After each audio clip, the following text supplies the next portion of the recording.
A billionaire pauses on a busy city street to help a frail, homeless woman, thinking it's a fleeting act of kindness. But when she whispers his name, one she shouldn't know, his world is turned upside down. As buried secrets unravel, he discovers a shocking truth: the woman isn't a stranger, she's his long-lost mother, and she holds the key to a past he never knew existed. What follows will change everything he thought he knew about his family, his fortune, and himself. Gideon Harland walked briskly down the bustling streets of Manhattan, his expensive Italian loafers clicking sharply against the pavement. It was late evening, and the golden glow of streetlights mixed with the flashing neon signs from nearby shops. Normally, Gideon wouldn't dream of walking the streets alone, his security detail usually ensured he was chauffeured everywhere. But tonight, he had dismissed them. He needed air, space to think, and distance from the suffocating walls of his corporate empire. The day had been a disaster. A critical merger fell through, his board of directors had challenged his leadership, and for the first time in years, he felt the cracks in his carefully curated image of control. As he wandered aimlessly, his thoughts churned with anger and frustration. His world was built on discipline and precision, yet tonight, it all felt precariously fragile. As he passed a dimly lit alley, a faint voice broke through the noise of the city. "Spare some change." The words were soft, trembling, and carried an edge of desperation. Gideon stopped, his brow furrowing. He rarely interacted with the city's homeless population, seeing them only as faceless shadows in the periphery of his meticulously ordered life. But something about the voice made him turn. Sitting on the cold, grimy pavement was a frail woman, bundled in layers of tattered clothing. Her hair was streaked with gray, and her hands trembled as she clutched a small, worn bag.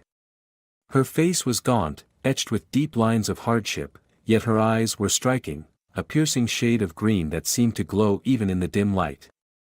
For a moment, Gideon considered walking away.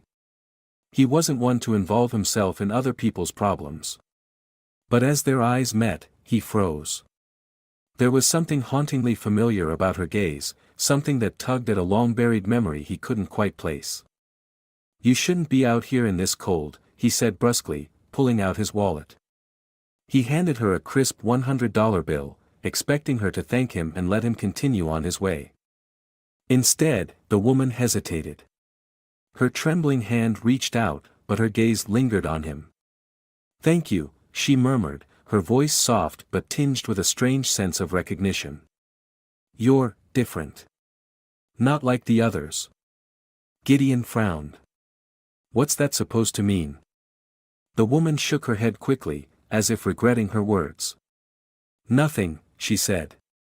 "Thank you. I'll use this for a warm meal." Gideon could have walked away then, but something rooted him to the spot. Her voice, her mannerisms, the way she looked at him, it unsettled him.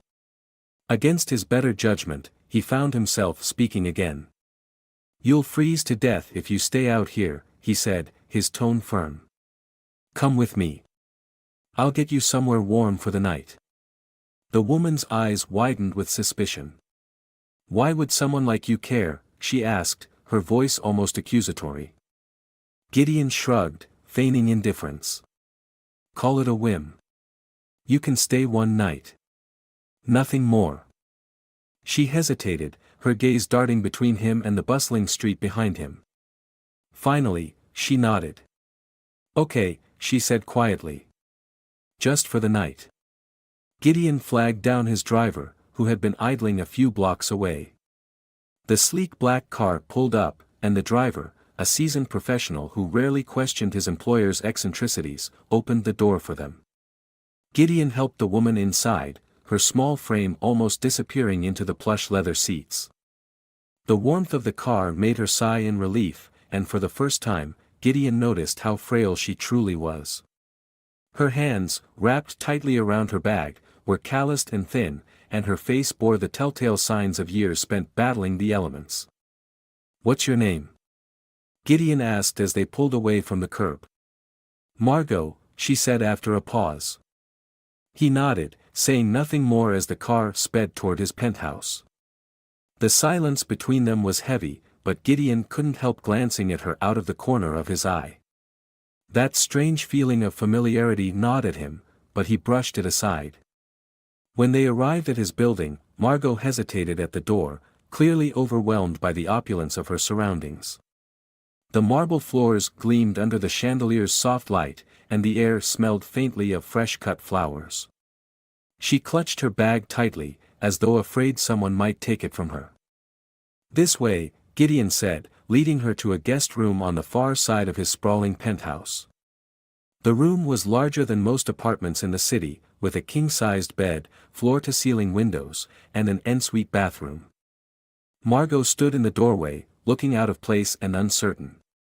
"I don't belong here," she said softly, her voice barely audible. "You're here now," Gideon replied curtly. "The staff will bring you some food and clean clothes. Get some rest." Without waiting for a response, he turned and left, closing the door behind him. As he walked back to his study, his mind raced with questions he didn't want to ask. Who was this woman? Why had he felt compelled to help her?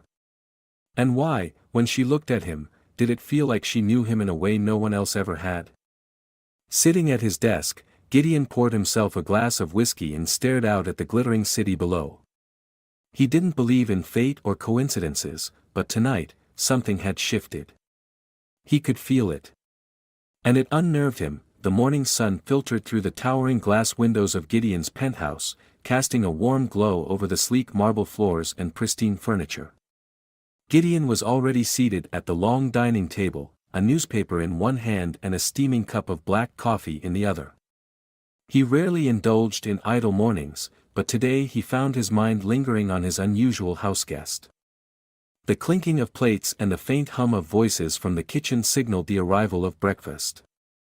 Gideon's housekeeper, Mrs. Adler, quietly placed a tray of food on the table: fresh fruit, scrambled eggs, toast, and a pot of tea. She hesitated, then glanced toward the hallway. "She's awake, sir," Mrs. Adler said. "I offered to bring her breakfast in the guest room, but she insisted on coming to the table."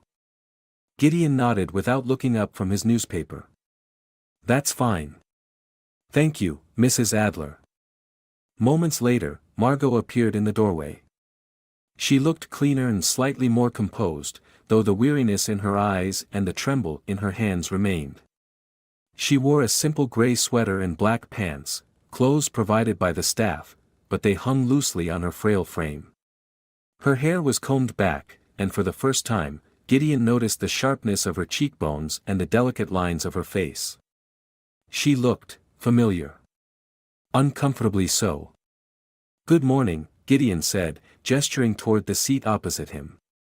Margot hesitated, her eyes scanning the opulent room. She looked out of place, like a shadow cast into a space too bright. Finally, she stepped forward and sat down, her movements slow and deliberate. "Good morning," she replied softly. Her voice was hoarse, as if she hadn't spoken much in years. They sat in silence for a moment, the clinking of silverware the only sound between them. Gideon watched as Margot carefully poured herself a cup of tea, her hands trembling slightly as she lifted the delicate porcelain teapot. "You slept well?" Gideon asked, breaking the silence. Margot nodded. "Yes, thank you. It's been a long time since I slept in a bed." Gideon shifted uncomfortably. He wasn't used to such candid statements. "That's good," he said, his tone curt. "You should take as much time as you need to rest. Once you're ready, I can arrange for you to stay somewhere more suitable." Margot's eyes flickered with something, hurt, perhaps, or resignation. She nodded but didn't respond, instead focusing on the food in front of her. She ate slowly, savoring each bite as though it were her last. Gideon couldn't help but notice the way she avoided his gaze, as though afraid of what she might see in his eyes. After a long pause, Margot finally spoke. "You're very kind to take me in," she said softly. "Not many people would." "It's not kindness," Gideon replied bluntly. "It's practicality. You wouldn't have survived the night out there." Margot looked up at him then, her green eyes piercing and filled with quiet strength. "Even so," she said. "Thank you." Gideon nodded, unsure how to respond. Her gaze unsettled him, stirring memories he couldn't quite place. He quickly shifted the conversation. "You said your name is Margot," he began. "Do you have family?" Margot hesitated, her hand tightening around her cup. "I did," she said after a moment. "A long time ago." "What happened to them?" Gideon pressed. Her eyes lowered, her expression shadowed by pain. "I lost them," she said simply. Gideon frowned. "Lost them how?" Margot shook her head. "That's a long story. One I'm not sure you'd want to hear." "Try me," Gideon said, his curiosity piqued. She looked up at him again, her gaze steady but filled with sadness. "I had a son," she said softly. "A beautiful boy. But I couldn't keep him. Circumstances beyond my control took him away from me." The words hit Gideon like a punch to the gut. For a moment, he couldn't speak. He had never known his mother, she had disappeared when he was just a boy, leaving him to be raised by his distant and authoritarian father. He had grown up believing she had abandoned him, and he had buried the pain of her absence beneath layers of ambition and success. "What was his name?" Gideon asked, his voice tighter than he intended. Margot hesitated, her lips trembling. "Gideon," she whispered. Gideon's chest tightened, his mind racing. It couldn't be. It was just a coincidence, a cruel trick of fate. Yet as he stared at her, a flicker of recognition sparked deep within him. Her eyes, her voice, even the way she carried herself, it all felt achingly familiar. "Are you saying," he trailed off, unable to finish the sentence. Margot's eyes filled with tears, but she quickly looked away, shaking her head. "No," she said firmly. "It's just a coincidence. Your name, it brought back memories, that's all." But Gideon wasn't convinced. The unease that had been gnawing at him since their first encounter only grew stronger. He decided then and there that he needed answers, real answers. And he knew exactly how to get them. "Excuse me," Gideon said abruptly, standing from the table. "Enjoy your breakfast." Margot watched him leave, her expression unreadable. As soon as he was out of sight, Gideon pulled out his phone and dialed his assistant, Theo. "I need you to run a background check," Gideon said, his voice low and urgent. "On a woman named Margot. No last name. Start with local shelters and see what you can find. I want everything, where she's been, who she is, and any connections to my past." "Understood," Theo replied without hesitation. As Gideon hung up, he stood in his study, staring out at the sprawling city below. His hands trembled slightly as he tried to piece together the fragments of memory swirling in his mind. If Margot was who he thought she might be, everything he believed about his life, about his family, was about to change. Gideon paced the length of his study, the soft glow of the Manhattan skyline spilling through the floor-to-ceiling windows. His mind raced with questions, doubts, and memories he had buried long ago. Theo, his assistant, had assured him that the background check on Margot would be thorough, but Gideon felt an impatient urgency he couldn't explain. He wasn't a man accustomed to waiting for answers. Unable to sit still, he glanced at his desk. There, tucked in a drawer, was a photo album he hadn't opened in years. His father had kept it locked away, and it was only after his father's death that Gideon found it among the estate's belongings. The album contained fragments of a life he barely remembered, images of a younger Gideon and his mother before she disappeared. He pulled it out, flipping through the pages until he found her. His mother, radiant and smiling, holding him as a toddler in her arms. Her green eyes sparkled with the same vibrancy he'd noticed in Margot's. He froze, comparing the woman in the photograph to the guest currently sitting in his penthouse. It couldn't be. Could it? The sound of a soft knock on the study door broke his concentration. "Come in," he said, closing the album quickly. Margot stepped into the room hesitantly, her frail frame framed by the warm light from the hallway. She looked cleaner and more composed than she had the previous night, but there was still a fragile vulnerability in her posture. Her eyes met his, and for a moment, neither of them spoke. "I hope I'm not intruding," she said softly. "I just wanted to thank you again for your kindness." Gideon gestured for her to sit. "You're not intruding," he said, though his tone was more formal than welcoming. He leaned against his desk, studying her closely. "Margot, can I ask you something?" She hesitated, her fingers fidgeting with the edge of her sweater. "Of course," she said. "You mentioned earlier that you lost your son," Gideon began, his voice measured. "And that his name was Gideon." Margot's eyes flickered with a mix of pain and hesitation. "Yes," she said quietly. "What happened to him?" Gideon pressed. "Why did you lose him?" Her hands trembled slightly, and she clasped them tightly in her lap as though trying to steady herself. "It's not a story I like to tell," she admitted, her voice trembling. "It's too painful." "I need to know," Gideon said, his voice firm but not unkind. "Please." Margot looked up at him, her green eyes shimmering with unshed tears. She took a deep breath, as though summoning the courage to speak. "I was young when I had him," she began. "Too young, according to everyone around me.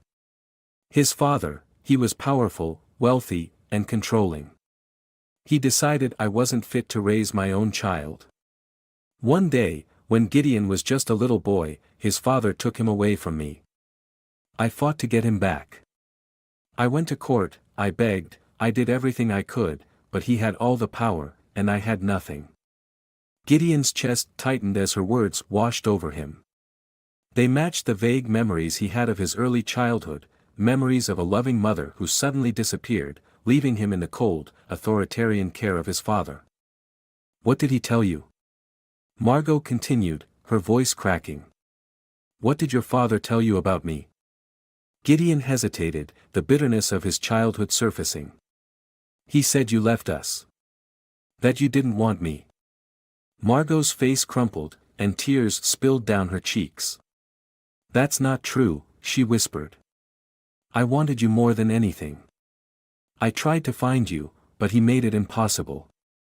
He moved you to another city, changed your schools, cut me out of your life completely." Gideon felt a mix of anger and confusion. His entire life, he had believed his mother had abandoned him.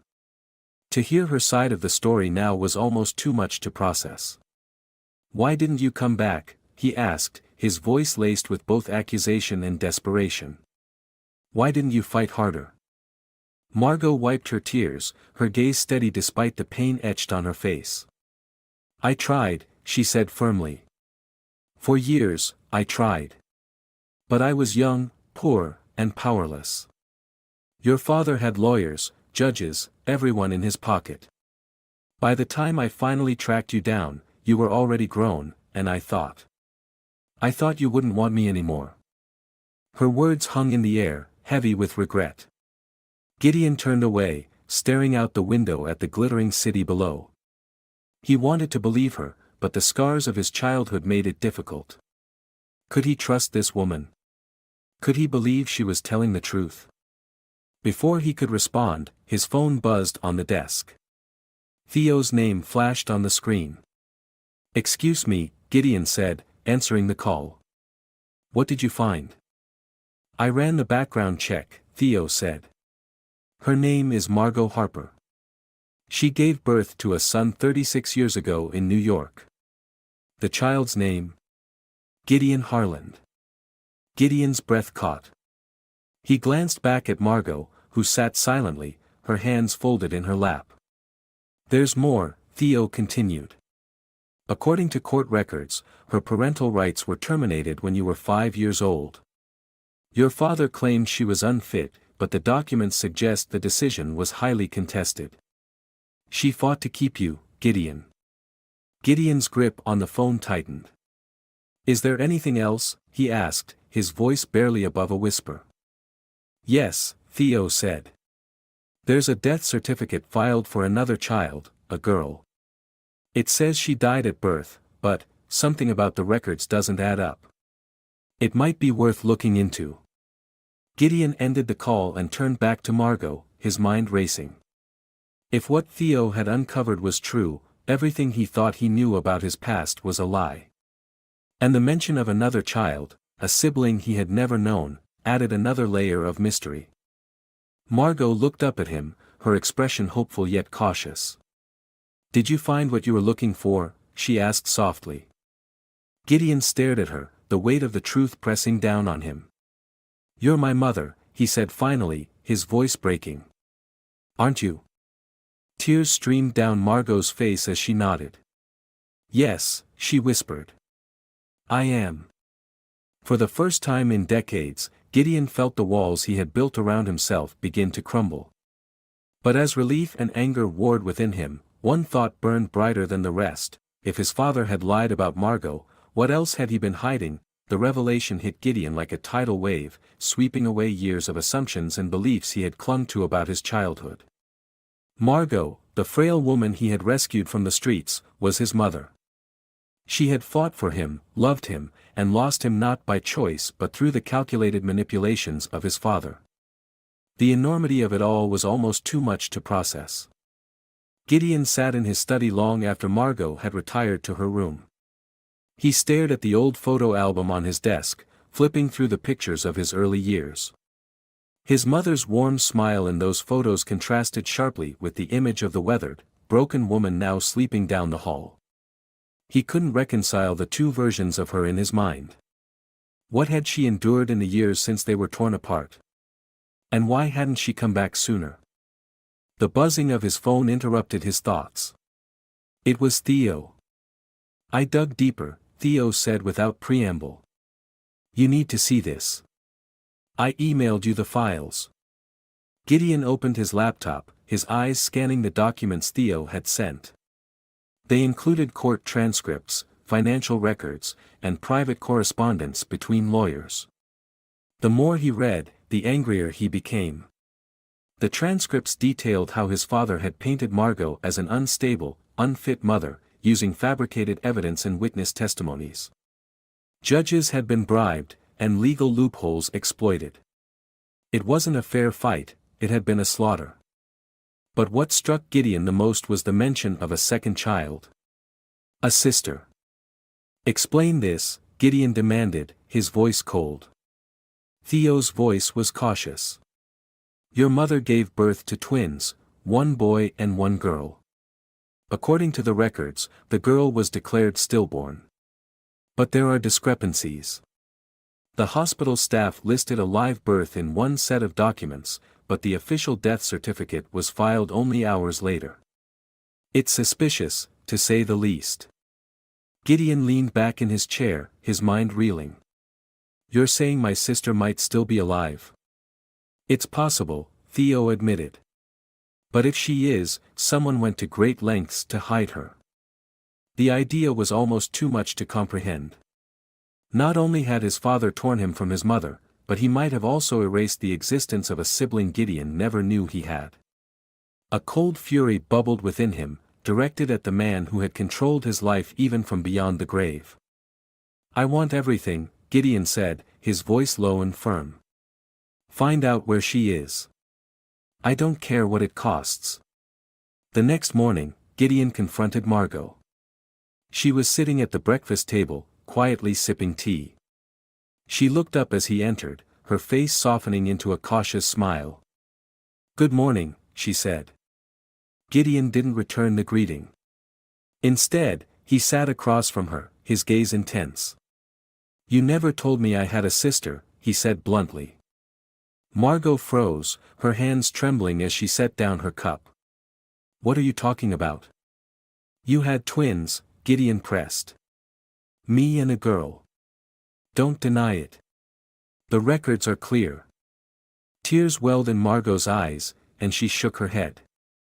I didn't know, she whispered. They told me she died at birth. I never even saw her. Do you believe that? Gideon asked, his tone softening slightly. That she really died?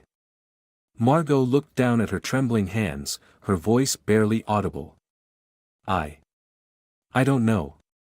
I wanted to believe them, but something never felt right. They wouldn't let me hold her. They said it was too traumatic, that I should move on. But deep down, I always wondered. Gideon leaned forward, his voice steady. I think she's alive, Margot. And I'm going to find her. Margot's eyes widened, a mixture of hope and fear flashing across her face. Do you really think that's possible? I don't think, Gideon said. I know. My father orchestrated everything, the lies, the custody battle, your separation from me. If he could do all that, he could have hidden her too. But I'm not letting him win. Over the next few days, Gideon threw himself into the investigation. Theo worked around the clock, tracing every lead and piecing together fragments of information. The hospital records led to an adoption agency, and from there, the trail grew colder.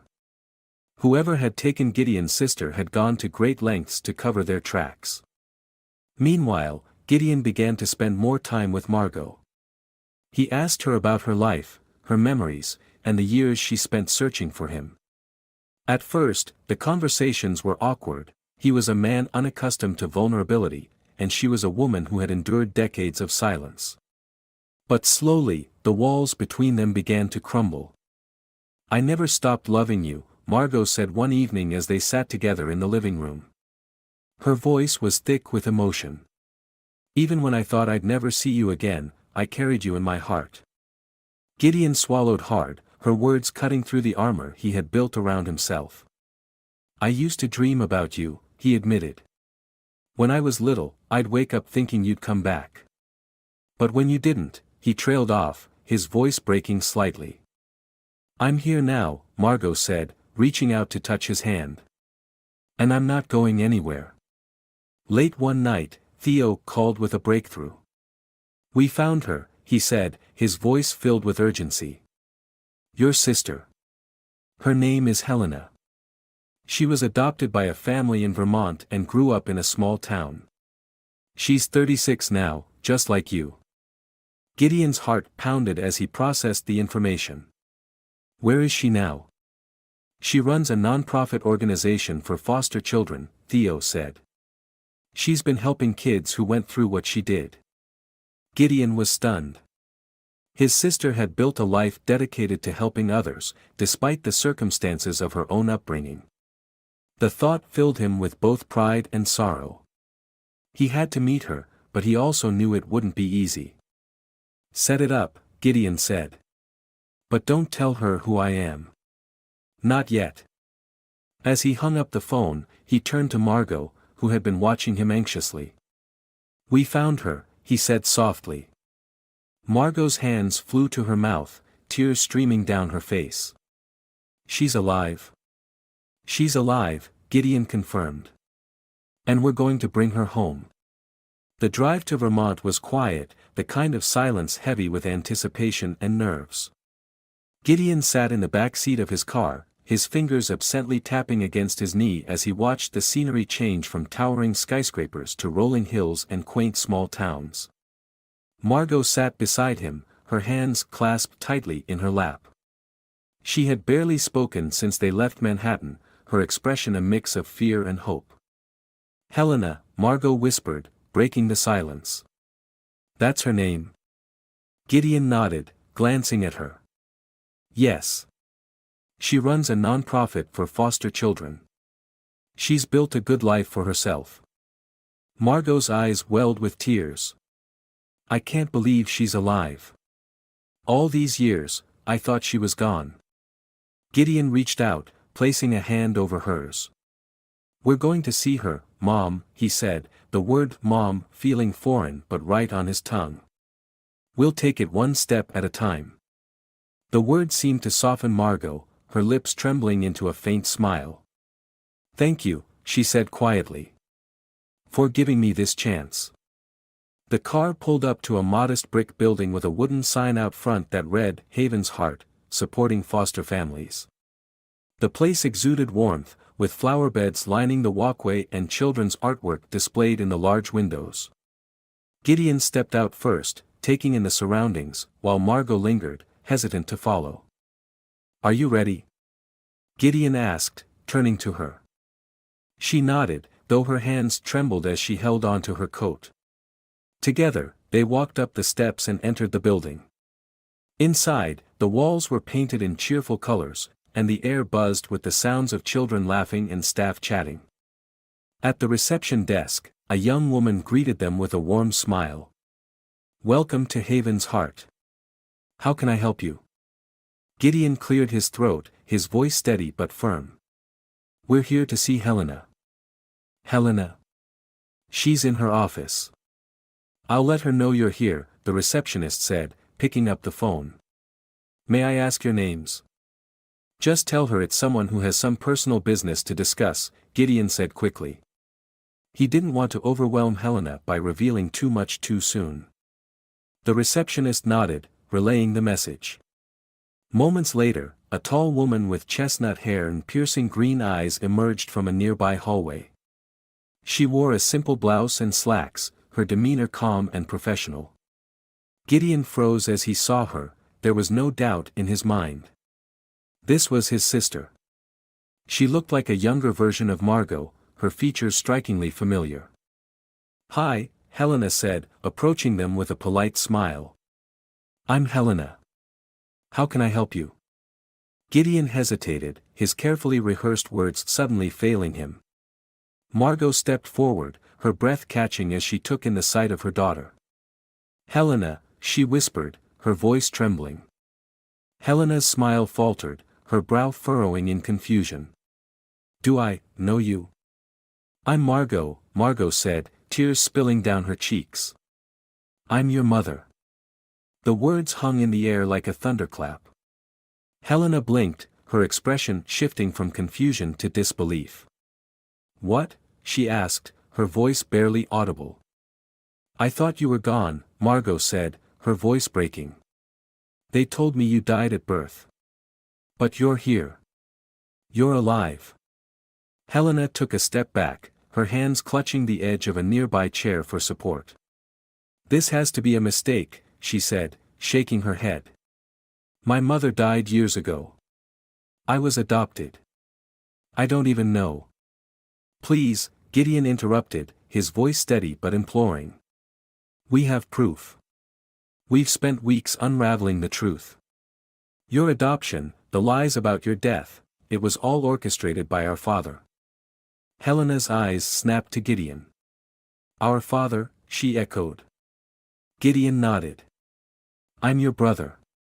"Gideon." Helena stared at him, her green eyes scanning his face for any hint of deception. "This can't be real," she said, her voice cracking. "Why now? After all this time?" "Because I didn't know," Gideon said, his voice softening. "None of us did. I grew up thinking she left me. She grew up thinking you were gone. It's only now, after so many years, that we found each other."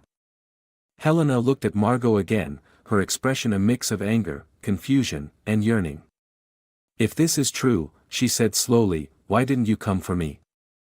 Margot stepped closer, her hands trembling as she reached out. "Because they took you from me," she said, tears streaming down her face. "They told me you didn't survive. I would have given anything to hold you, to raise you, but they stole you from me. And I've carried that loss every day since." Helena's defenses seemed to crumble at Margot's words.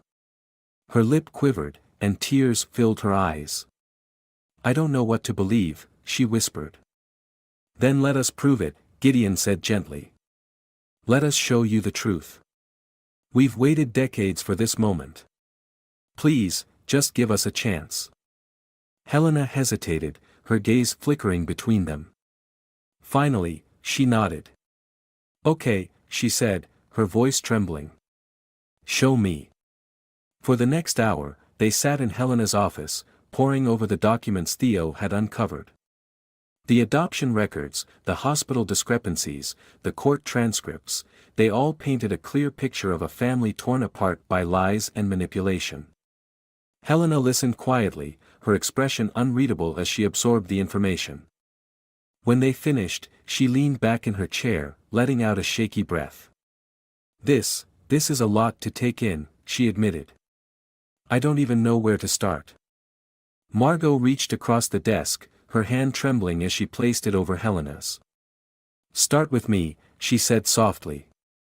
I don't want to overwhelm you, but I want to be part of your life. If you'll let me. Helena looked at her mother, the walls she had built around herself beginning to crack. Slowly, she nodded. I think I'd like that, she said quietly. Gideon felt a wave of relief wash over him. For the first time in his life, he felt like he was piecing together a family he hadn't even known was broken. And though there was still much to repair, he knew they were finally on the right path. Helena agreed to meet with Margot and Gideon again the following weekend. While their first meeting had been emotional, it was clear she needed time to process everything. Gideon respected her space, but he felt the weight of unfinished business pressing heavily on his chest. Margot, meanwhile, was a whirlwind of nervous energy, oscillating between hope and fear. Gideon tried to calm her, but he shared her apprehension.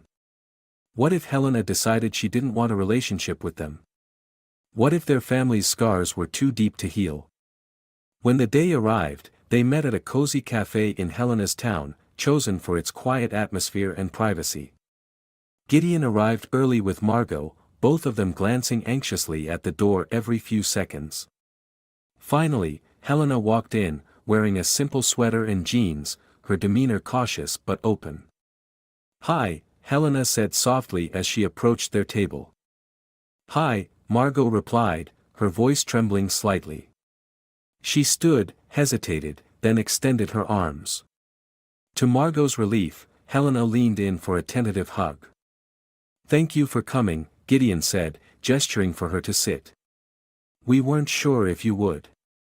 I wasn't sure either, Helena admitted, taking a seat. But I want to know more. The tension eased slightly, and they began with small talk. Helena shared snippets of her life, her upbringing in Vermont, her decision to work with foster children, and her love of painting. Margot listened intently, drinking in every detail as though trying to make up for lost time. Gideon watched them, a sense of awe building within him.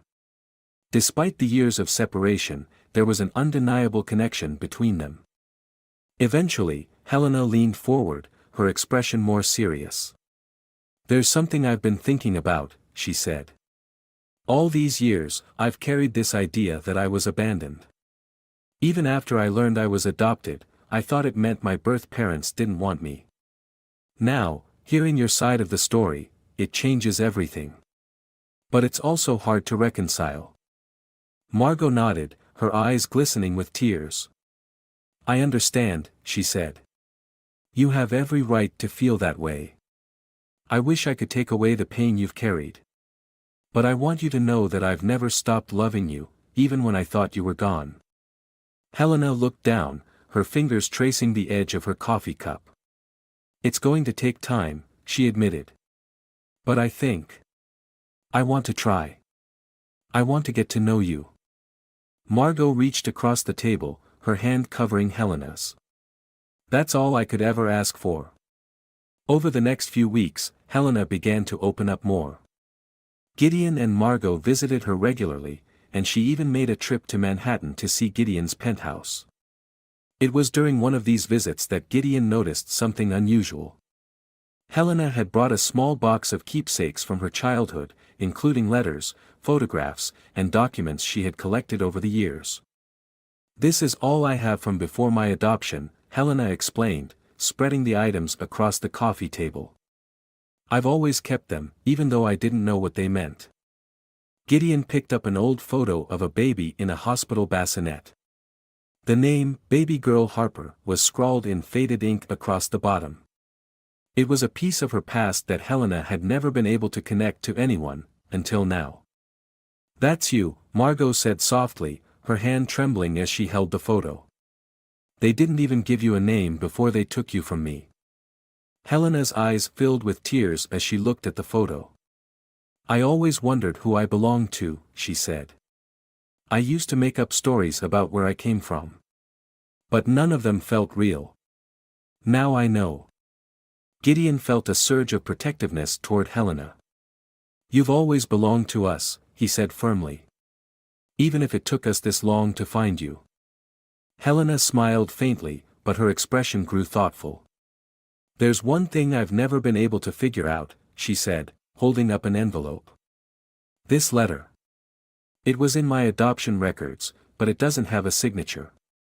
It's just a few sentences, but it's always stuck with me." She handed the envelope to Gideon, who pulled out the letter and read it aloud. "Take care of her. She deserves a better life than the one I can give her. Please keep her safe." Margot gasped, her hand flying to her mouth. "That wasn't me," she whispered. "I never wrote that." Gideon frowned, studying the handwriting. "Then who did?" Helena shook her head. "I don't know. But it's always felt important." The letter introduced a new layer of mystery to their story. If Margot hadn't written it, then who had? And why? Gideon promised Helena he would investigate, his curiosity piqued. The family had already uncovered so many secrets. This letter felt like the next puzzle piece waiting to be solved. Later that evening, after Helena had returned to Vermont, Gideon and Margot sat in his study, poring over the letter and the photo. Margot traced her finger over Helena's tiny face in the picture, tears streaming down her cheeks. "She's so beautiful," Margot said, her voice breaking. "Even as a baby, she was perfect." Gideon placed a reassuring hand on her shoulder. "We found her, Mom. She's safe now, and she wants to be part of our lives. That's what matters." Margot nodded, wiping her tears. "I just wish I could go back and hold her. I wish I could tell her how much I loved her." "You're telling her now," Gideon said gently. "And that's what's going to make the difference." As they sat in the quiet of the study, the letter lying between them, Gideon felt a renewed sense of purpose. Reuniting with Margot and Helena had already changed his life in ways he couldn't have imagined. But he knew their story wasn't finished yet. There were still unanswered questions, and he was determined to find the truth, not just for himself, but for the family they were rebuilding piece by piece. Gideon's search for answers about the mysterious letter consumed him in the days following Helena's visit. He tasked Theo with investigating every detail about Helena's adoption, focusing on the letter and the discrepancies in her records. Theo, though accustomed to Gideon's demanding nature, sensed the personal weight of this case and worked tirelessly to uncover the truth. Late one evening, Theo called Gideon with an update. "I traced the letter's origins," he said. "It came from the adoption agency, but the handwriting belongs to someone who wasn't an employee, a woman named Clara Anderson." "Who is she?" Gideon asked, his tone sharp with urgency. "She's retired now," Theo replied. "But back then, she was a volunteer who occasionally worked with the agency." Clara's name appeared on a few other questionable adoption cases during that time. "Where is she now?" Gideon demanded. "I tracked her down to a small town upstate," Theo said. "She's in her 70s and lives alone. If you want answers, she's the one to ask." Gideon hung up and immediately made plans to visit Clara, bringing Margot along. He felt an uneasy mix of anticipation and dread. Margot, though nervous, was determined to come. "If she knows anything about Helena, I need to hear it," she said firmly. The next morning, they drove to a quaint little town nestled in the foothills. Clara's house was modest, with a small garden out front and wind chimes tinkling in the breeze. Gideon knocked on the door, and after a moment, a frail woman with kind eyes and a weathered face answered. She looked at them curiously. "Clara Anderson?" Gideon asked. "Yes," she replied. "Can I help you?" "My name is Gideon Harland, and this is Margot Harper," he began. "We're here about a letter you wrote decades ago, connected to an adoption case involving Margot's daughter, Helena." Clara's face fell, her expression a mixture of shock and guilt. She stepped back, motioning them inside. "Come in," she said softly. "We need to talk." Once seated in Clara's cozy living room, Gideon handed her a copy of the letter. She took it with trembling hands, her eyes scanning the familiar words. "I never thought I'd see this again," she murmured. "You wrote it," Gideon said, more a statement than a question. Clara nodded. "Yes, I did." "Why?" Margot asked, her voice trembling. "Why would you write this about my daughter?" Clara sighed deeply, setting the letter down. "I was young back then, working as a volunteer at the adoption agency. I saw a lot of things that didn't sit right with me, but I didn't have the power to stop them." "What things?" Gideon pressed. Clara's eyes filled with regret. "Unethical adoptions," she said. "Children taken from their birth families under false pretenses. Some were sold to wealthy families under the guise of legal adoptions. It wasn't until years later that I realized how deep the corruption ran." Margot gasped, her hand flying to her mouth. "You mean Helena was sold?" Clara nodded solemnly. "I'm sorry, but yes. The agency orchestrated everything. Your parental rights were terminated based on lies, and Helena was placed with another family. I didn't know the full extent of what was happening at the time, but when I learned later, I felt horrible. Writing that letter was my way of easing my conscience, though I knew it wasn't enough." Gideon's jaw tightened. "And my father? Was he involved?" Clara hesitated before nodding. "He was one of the key players. He paid the agency a significant amount of money to ensure Helena's adoption went through without your knowledge. He wanted to erase her from your life." Margot broke into tears, the weight of the revelation overwhelming her. Gideon reached for her hand, his own emotions roiling beneath the surface. "Why didn't you stop it?" he demanded, his voice sharp. "I tried," Clara said, her voice breaking. "I reported what I could, but no one listened. By the time the authorities began investigating, the agency had shut down, and most of the records were destroyed. So why didn't you come forward when it mattered?" Gideon snapped. Clara's shoulders sagged. "Because I was scared," she admitted. "I was young, inexperienced, and up against people with far more power than me. I failed you, and I've regretted it every day since." Margot wiped her tears, her voice shaky but determined. "You may have failed then," she said, "but you can help us now. Is there anything else you remember? Any other names, connections, anything that might help us bring those responsible to justice?" Clara thought for a moment, then stood and retrieved an old, weathered journal from a shelf. "This is all I have left," she said, handing it to Gideon.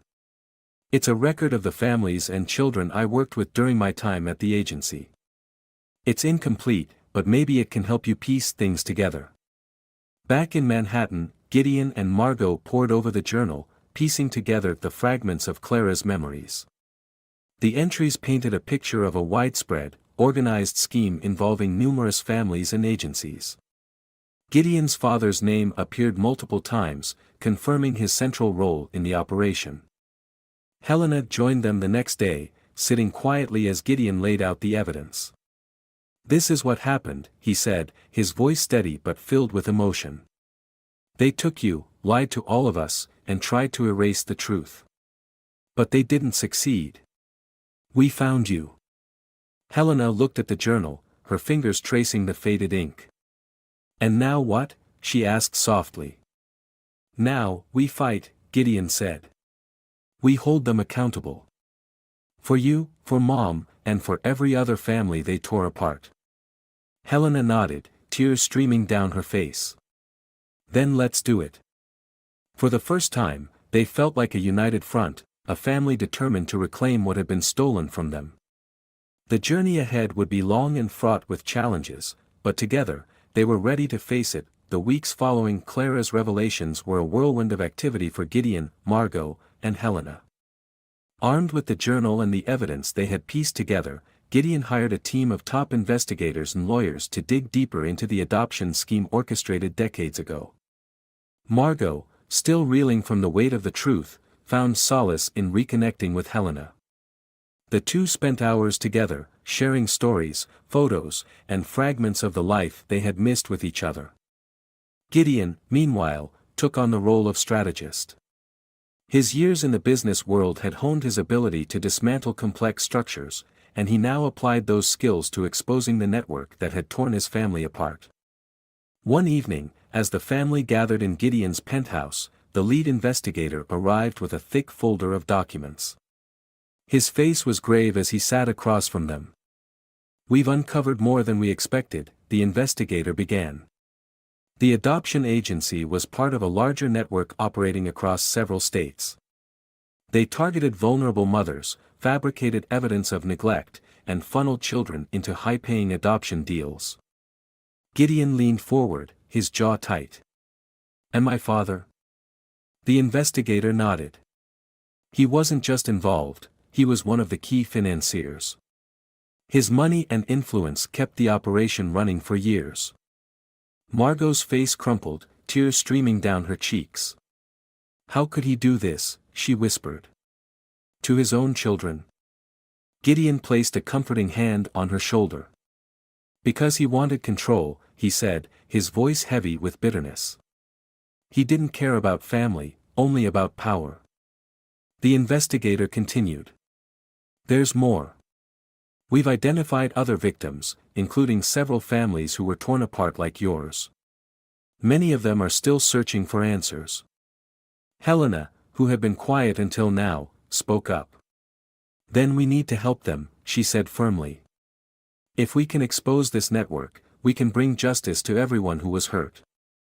In the months that followed, Gideon used his wealth and influence to launch a formal investigation into the adoption network.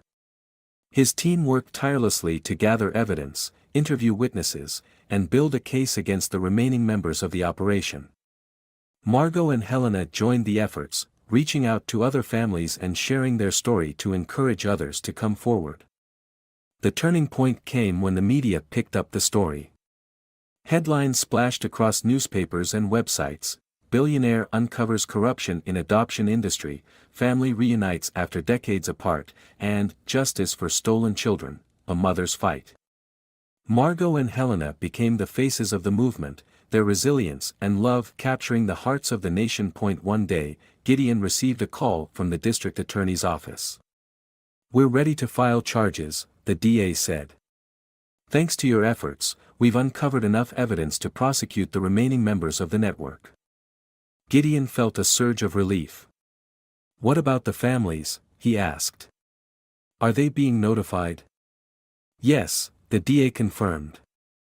"Many of them are already in contact with each other, thanks to the support group your mother and sister started." Gideon couldn't help but smile. Margot and Helena's work had become a lifeline for countless families, proving that even in the darkest times, hope could flourish. The trial was a media sensation. Gideon and his family sat in the courtroom, listening as the prosecutors laid out the case against the defendants. Witness after witness testified, sharing stories of manipulation, heartbreak, and resilience.